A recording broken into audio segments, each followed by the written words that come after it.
Greetings, welcome back to Black Bear News, where we are discussing climate change, abrupt climate change, and things adjacent. And I have a brand new Way Past What the Fuck for you from Michael Campy. And haven't had one for a while. Looking forward to this one. This is from Friday, July 5th.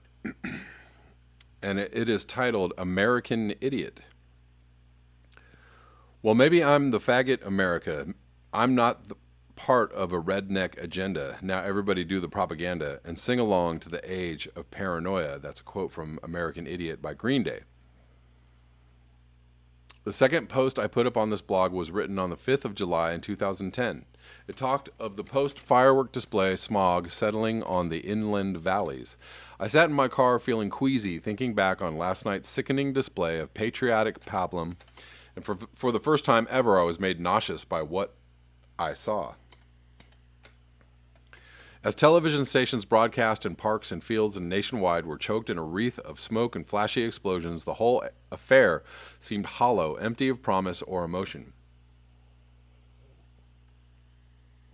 The display that spewed from every screen spoke to the idiocy of allegiance to a country long since past its sell-by date, being pillaged for every last resource and then abandoned by roving packs of dogs and feral humans hiding out and waiting for the end. The delusion of grandeur is apparently complete, and the masses have bought it. They sit huddled, confused, and beaten in the hovels they call home, if they still have one, and scream like lunatics at the evening news, always hoping for just a crumb to believe in. But it's all gone. There is nothing left, and there is nowhere to go. It is now 9 years later, and as the world we know careens out of control, and all those things we have embraced go up in flames, and a powerful, voracious, moneyed elite is preparing to devour everything in its path. The one thing that could have controlled this monster was not legislation or regulation or protests or street theater or voting or any one of a number of outdated methods of reining it in. The stake that needed to go through the heart of this great vampire squid, as Matt Taibbi calls it, was in your hands. The powerful have no use for you. You are not getting an invitation to dinner. You either have a seat at the table or you are on the menu. Most of us, whether we want to believe it or not, are on the menu. The greed and lust that prepares the elite will not cease and cannot be sated. This is how it is, and how, in this country at least, it has always been. There has never been a time in our history when the obsession with money and power did not take precedence over ethics, morality, and humanity. You and me are, for now, a necessary evil, but when the time comes that we no longer serve their ends, then we will be dispatched with the same cold efficiency that is used when exterminating insects. The process of complete destruction is well underway. The hunger cannot be stopped, and it will consume us all. The environmental disasters, the economic disasters, and the rise of a group of people who will do as they please with impunity because they now know that it's no longer necessary to hide their actions. Whenever I go out amongst the normies, I can see that there is no way to stop this or to bring any understanding of what faces us. They are completely lost, and they cannot be talked down. The blindness is pandemic, and it travels like some psychotic viral horde, devouring the brains of the apparently intelligent and leaving behind a mindless skin suit that can only repeat the tired mantras of the puppet masters. This, and Hunter S. Thompson's greedheads and pigfuckers, are what the remaining sane are up against. Armies of the dead, armed and dangerous, led by the lunatic rich. It would appear that the odds are stacked in their favor, and all we can do is hope to take a few with us on the way out. There is no salvation. All that is left to us is to refuse to participate any longer in the system that they have created for their benefit. We can say no. The one thing they understand is money, and if we refuse to let them have ours anymore, then maybe they would at least feel pain before the whole thing comes down. The cards are stacked against us, and nothing we do now will right the wrongs. But we know where the problem lies. We have all the information we need, and the question is, what are we going to do with it? They will listen, but only if our voices are loud enough to drown theirs out. There will be some satisfaction in knowing that we let them know. As always, good stuff from Michael Campy. And I'm going to finish this video reading this article from Medium. This is from August 23rd, 2018. Quite a while ago. I haven't really read this, but I liked the title, so we're going to get into this. Your climate change survival plan. Unless you've booked passage to Mars, it's time to consider the unimaginable. 3/4 of the world's megacities sprawl seaside. More than 40% of Americans live in oceanside counties. The National Oceanic and Atmospheric Administration projects the number will increase.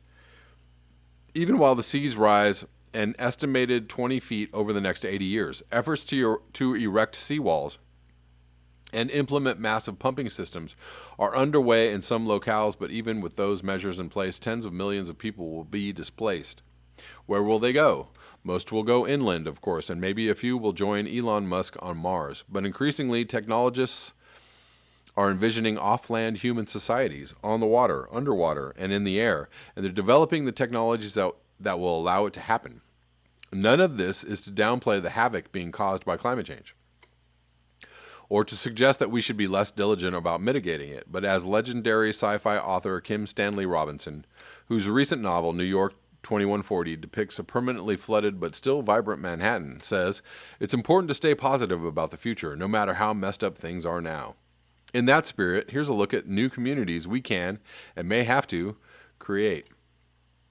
Seasteading. In January 2017, a startup called Blue Frontiers made an agreement with French Polynesia, a nation that may lose a third of its islands to rising seas by the end of the century. The deal called for the company to build an artificial island, aka a seastead, hosting 300 homes, setting aside 25% of the spaces for Polynesians and creating what Blue Frontiers calls the world's first environmentally restorative community. That's more than just a nod at sustainability. Part of the seastead design process considers the local ecosystem and works toward minimizing environmental impacts with rainwater harvesting, seabed monitoring, built-in composting, and of course renewable energy to power it all. Seasteads could have the technology for startup societies. It's a Silicon Valley sensibility brought to the problem of governance that doesn't get any better. How's that for a selling point? What will this community look like? Picture a connected set of floating platforms, each of which supports a house or a group of houses with balconies galore, connected by bridges and walkways and topped with green roofs. Seasteading as a concept is still in its early stages, and working with existing countries are part of what Joe Quirk, president of the Seasteading Institute, a nonprofit think tank whose research inspired the Blue Frontiers Project, calls strategic incrementalism towards autonomy. Okay. In time, he hopes the developments will become independent nation-states with systems of governance left up to the people who found them. Seasteads could be the technology for startup societies. It's a Silicon Valley sensibility, and we already read that. Right now, the technology exists for building a floating city in shallow waters, but what about a new mid-ocean community completely cut off from both an existing landmass and a sovereign government? The fundamental challenge with seasteading on the high seas is waves, but the cost of stability in waves, the technology is available, but it's expensive. So here's what that looks like. At present, that technology takes the form of the floating pavilion in Rotterdam, built by Dutch engineers to show how floating architecture works, as well as oil platforms in the Office of Naval Research's Floating Instrument Platform. The interiors of the flip rotate, and the vessel literally flips from horizontal to vertical to keep everything remarkably stable, even in 40-foot waves. This idea could be updated to allow for mid-ocean seasteading. To be independent, any future ocean-based society will need to harness resources in order to maintain the technology keeping it afloat. That's where Blue Revolution Hawaii comes into play. Both a book and a project by Patrick Takahashi, a biochemical engineer and director emeritus at the Hawaii National Energy Institute. Blue Revolution works hand in hand with seasteading, but its focus is less on governance and more on creating systems powered by ocean thermal energy conversion. This energy concept has been around since the Carter administration and utilizes the 4-degree centigrade difference between the ocean surface and deep ocean temps. Takahashi says OTEC could easily power a self-sustaining city complete with next-gen fisheries and on-site water desalination, a notoriously energy-intensive process. In Takahashi's vision, there would be plenty of energy left over to create exportable, sustainable fuels so the community would have an income source. For instance, OTEC could be used to power a kelp plantation to produce methane, or a biomethanol product, or hydrogen from hydrolysis of water, according to Takahashi. First, though, some billionaires are needed. The technology is there, but the Pacific Ocean International Station, the first proposed step towards an OTEC-based energy system, will cost in the neighborhood of $1.5 billion, which the group is actively seeking. $1.5 billion is not a lot of money, actually. Moving on to deep water living. A lot has been made of so-called underwater hotels, but most are really just a lower level room a few feet below the surface, more like beneath the waves basement than the basis of an underwater society.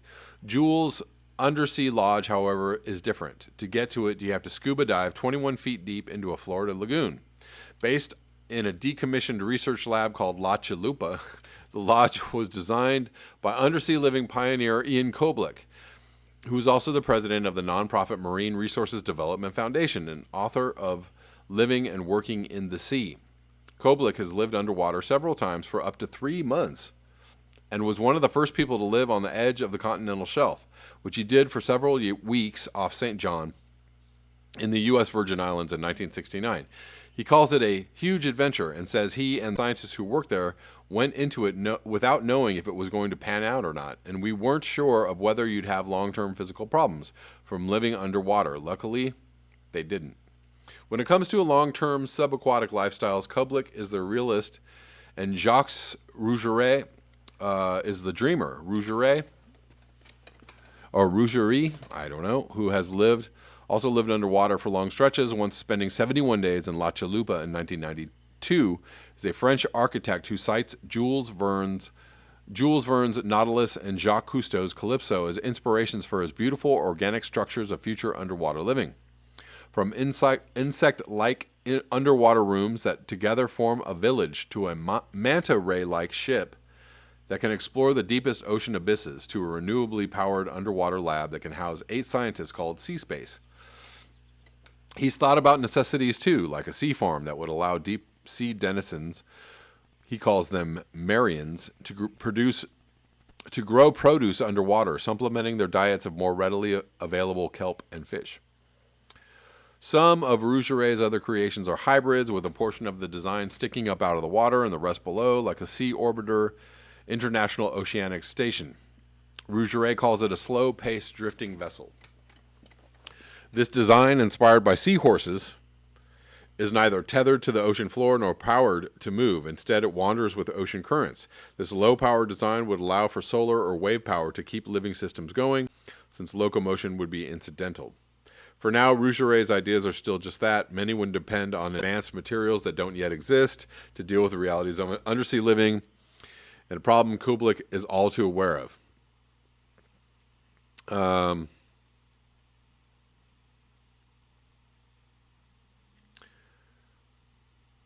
You see in these architectural renderings of undersea structures, they always show these huge glass domes. They don't realize someone has to be out there cleaning the dome every day, or you won't be able to see out of it in a week, he says. You're liable to get mussels and algae and everything that grows on coral or rock growing on the glass. And then there's not a lot of light underwater. Okay, next up, up in the air. People living in the sky. In his book, New York 2150, author Kim Stanley Robinson writes about sky living in sky villages with small, self-sustaining farming communities floating through the air attached to balloons. To Robinson, the upside of this arrangement is clear. To be a stable floating village platform at about 10,000 feet would be really a great view all the time, he says. The downside, increasingly powerful storms, which are expected due to climate change impacts. That's why the best bet for sky living might be a more itinerant existence. Like Rougerie's Sea Orbiter, a drifting approach would be a way to deal with atmospheric changes and winds without expending energy to fight it. It is not easy for a balloon to stay in one place, said Lodovici Ileri, a senior lecturer in meteorology at MIT's Department of Earth, Atmospheric and Planetary Sciences.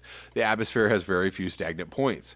This is why most of designs for airborne habitats involve balloons, which allow whatever's attached to or inside them to go with the flow. With food and energy provided, balloon-borne sky villages would be a kind of a wandering life with lots of possibilities for visiting places below. If there were places to visit below. A kind of combination of travel and being at home in a small village. With a little help from an interface called the Float Predictor, designed by Ileri and her colleagues, a balloon traveler can input where they want to go, and the program will forecast which is the best day and time to catch the appropriate wind. In this way, it might be possible to slow travel the planet, sailing along on the fingers of a jet stream. Okay. Float Predictor was developed as part of the Aeroscene project with Argentinian artist philosopher Tomas Saraceno. He wants to leave behind the violence of the Anthropocene, the geological era defined by human beings' defilement of the planet, and usher in what he calls the Aeroscene. Okay. I'm finding this article to be pretty goofy because how many people are going to be able to live in these places? This is and these places don't exist yet. So none of these places exist. Nobody knows how they're going to work. How many people are going to be able to make it there? And there are still outside forces from climate change which are not going to make it possible to actually do this, right? Because climate change is still going to affect the ocean, or even if you're living on the sea, there's still going to be things happening with temperature and storms and not being able to grow food, and where are you going to grow this food?